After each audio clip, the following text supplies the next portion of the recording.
yaitu menggunakan tisu dan mengatur baju. Yang pertama jika menggunakan tisu diarahkan ke arah wajah, dilakukan seperti ini. Jika menggunakan tisu dilakukan seperti ini. Kemudian tisu yang sudah digunakan langsung dibuang ke tong sampah.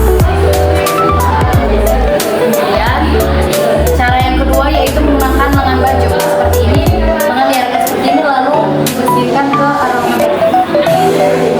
Kemudian setelah menggunakan masker yang sudah kita bersihkan tadi, kita membersihkan tangan. Bisa menggunakan cuci tangan dengan air mengalir dan menggunakan sabun, juga bisa menggunakan hand sanitizer yang berbasis alkohol. Dilakukan seperti ini. Kemudian diratakan ke seluruh tangan. Setelah itu kita menggunakan masker.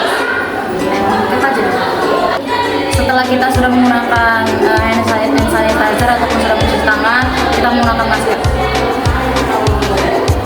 Dimana tujuannya ini agar kita batuknya itu tidak menularkan kepada orang lain ataupun menyebarkan ke udara.